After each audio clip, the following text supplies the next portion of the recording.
Bonjour, bienvenue. Je vous propose aujourd'hui une recette de yassa, très simple et qui marche avec moi à chaque fois.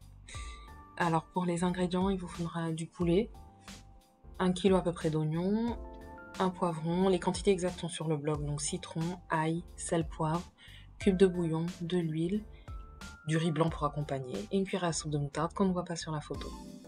On coupe d'abord le poulet en morceaux, on tranche les oignons et un des poivrons en lamelles. Vous préparez votre marinade avec ail, poivron et piment si vous voulez un mixer. Ensuite, comme vous voyez, donc j'ai coupé mon poulet et nettoyé. J'ai incisé. Je lui ajoute donc l'ail mixé, ail, poivron et piment au-dessus. Je vais venir prendre les citrons que j'ai pressés, une cuillerée à soupe de moutarde. Il est important de garder un citron à côté pour servir. Et ensuite, je viens mélanger le tout. Je n'ai pas salé, je n'ai pas poivré pour l'instant. Ce qu'il est important de savoir, c'est qu'il faut utiliser un bol qui se referme parce que la marinade va prendre en fait pendant soit 3 heures si vous n'avez pas le temps, sinon une nuit. Moi, idéalement pour le midi, je fais ça la veille au soir. Donc il faut un couvert qui se couvre pour ne pas que votre frigo ressemble à un yassa géant.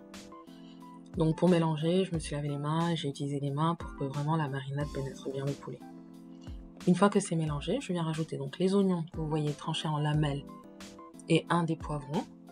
Et ensuite, je vais essayer de superposer, d'entourer le poulet, donc mélanger. Donc là, j'ai mis la moitié des oignons. Au-dessus, je vais rajouter les oignons qui restent. On va couvrir. Le poulet va mariner. Cette étape est importante, comme ça le poulet prend bien les arômes de l'oignon et de la marinade. Et ensuite, le reste est simple et efficace. Donc, vous voyez, on mélange tout. Là, j'ai couvert et moi, j'ai laissé passer une nuit. Donc ça, j'avais fait ça la veille au soir. 3 heures après ou une nuit après, il faut séparer le poulet puisqu'il va frire. Donc il est important de bien séparer, nettoyer, enlever tous les petits morceaux d'oignons sur le poulet. Et il y avait 3 oignons que j'avais réservés qu'on va mixer. Ces oignons apporteront la consistance à la sauce.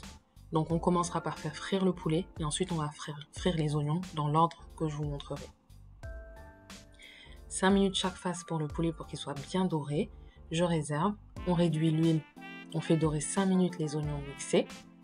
Une fois qu'ils sont dorés, on ajoute les autres oignons qui avaient mariné avec le poulet, là, comme vous voyez sur la vidéo.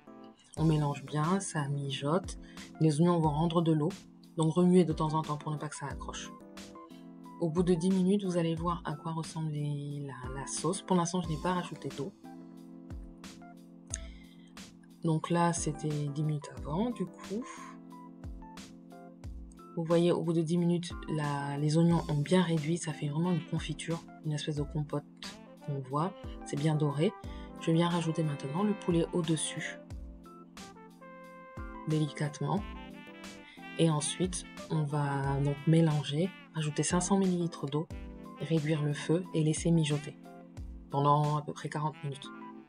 Dès la première ébullition, donc là vous voyez à quoi ça ressemble avant que je ne rajoute l'eau. Dès la première ébullition, on va venir saler, poivrer, mettre les cubes pour ceux qui les utilisent. En parallèle à cette étape, quand le poulet est rajouté, faites cuire votre riz à côté pour s'apprêter à servir. Donc là, on voit à quoi ça ressemble. Et ensuite, vous pouvez servir avec du riz blanc. Moi, j'avais mis un petit peu de macédoine dans le riz, la sauce à côté et le dernier citron pressé. Bon appétit, bien sûr.